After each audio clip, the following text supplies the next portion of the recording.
Hello കുട്ടീസ്, ഒന്നാം class Tafheemul ഖിറാഅയുടെ 6ാമത്തെ chapter നോക്കിയാലോ. നമ്മൾ കഴിഞ്ഞ 2-3 ചാപ്റ്ററുകളിലായിട്ട് ഫ എന്നൊരു അക്ഷരമാണ് പഠിച്ചത് അല്ലേ. ഈ ഒരു ചാപ്റ്ററിൽ നമുക്ക് പഠിക്കാനുള്ളത് ജീമാണ്. ജീം നമ്മളിപ്പോൾ പഠിച്ച അലിഫും ബാവും താവും സാവും അല്ലേ.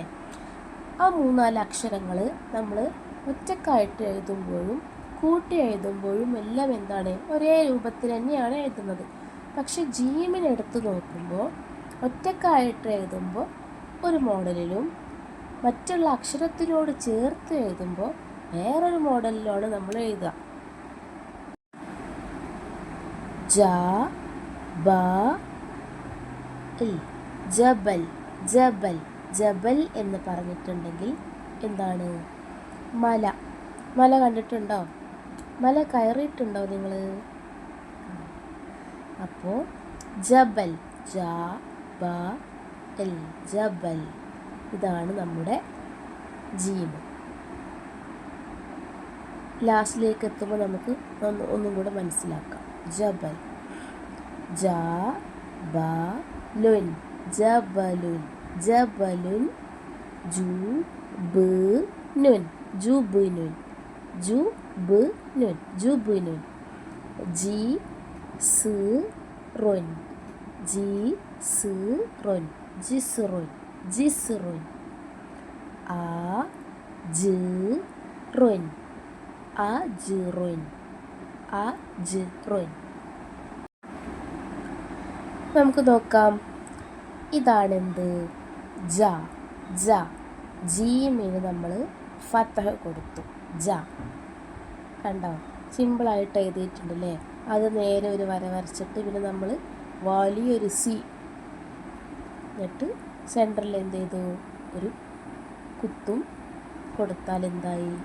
ജീമായി. ജീമിന് നമ്മൾ ഫതഹ് കൊടുത്താൽ ജ, നമ്മ് കൊടുത്ത ജു, കെസറ് കൊടുത്ത ജി. ജ ജു ജി. അജ്.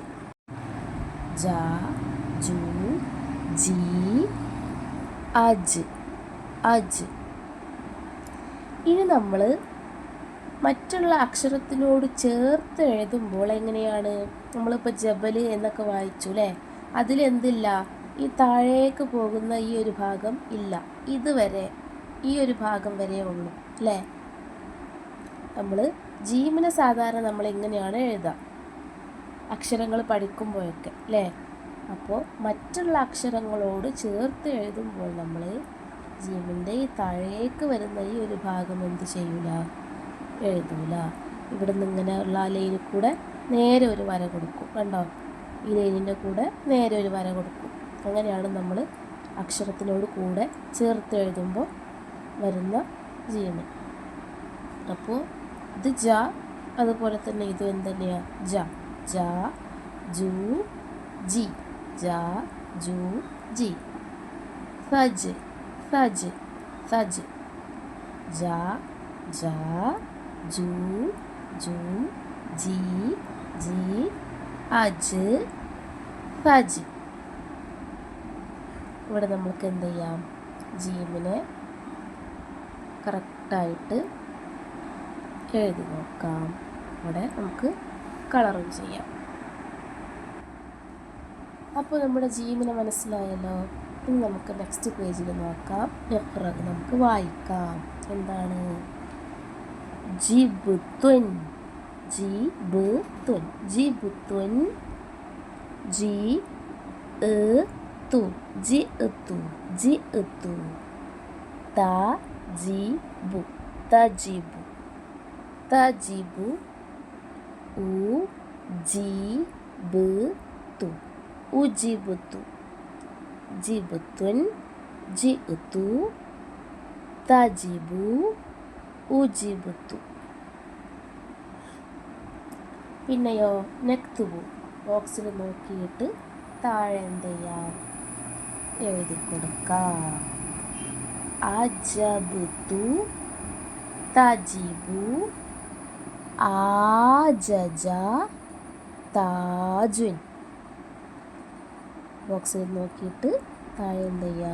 താഴെ നിന്നും മുകളിലേക്ക് നല്ല വൃത്തിയിൽ എഴുതി കൊടുക്കാം. പിന്നീട് എന്താണ്, ഖുർആനിൽ നിന്നുമുള്ള കുറച്ച് വാക്കുകൾ താഴെ തന്നിട്ടുണ്ട്. അതിൽ നമുക്ക് ജീമിന് എവിടേക്കാണ് വരുന്നത് എന്ന് നോക്കാം. സ തജിദൂന, ഇതിൽ ജീം ഇല്ല അല്ലേ? ഇല്ലല്ലോ, ഉണ്ടോ? ജീമുണ്ട്. എന്താണ് അവിടെ ഉള്ളത്? ജി ആണ് ഉള്ളത് അല്ലേ? സ തജീദ, ഇവിടെ എന്തുണ്ട്? ഒരു ജീമുണ്ട്. പിന്നെയോ ഫ വജദ്നാഹ, ഫ വജദ്നാഹ, ഇവിടെയും എന്തുണ്ട്? ഒരു ജീമ് വരുന്നുണ്ട്. പിന്നെ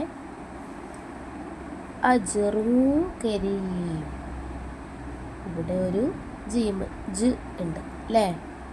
നെക്സ്റ്റ് വ ഇന്ന ജുന്ദന, ഇവിടെ ജീമുണ്ടോ? സെക്കൻഡ് വേർഡിൽ ഫസ്റ്റിൽ എന്തുണ്ട്? ഒരു ജീമുണ്ട്. നെക്സ്റ്റ് എന്താണ്? ബോക്സിൽ 3 വാക്കുകൾ കൊടുത്തിട്ടുണ്ട്. ഖുർആനിൽ നിന്നുള്ള 3 വാക്കുകളാണത്. അത് നമ്മൾക്ക് എന്ത് ചെയ്യാം? വായിക്കാം. വായിച്ചേ. ജി ത, ജി ത, ജി ത, ആ ബാ ഇ, ആ ബാ ഇ, തൂബു, തൂബു, ജി ത ആബാഇ തൂബു. അപ്പോൾ ജീമിനെ നമ്മൾ ഉഷാറായിട്ട് എഴുതിയിട്ടും വായിച്ചിട്ടും എന്ത് ചെയ്യണം? പഠിക്കണം. അപ്പോൾ നെക്സ്റ്റ് ചാപ്റ്ററിൻ്റെ ക്ലാസ്സോട്ട് നമുക്ക് വീണ്ടും കാണാം.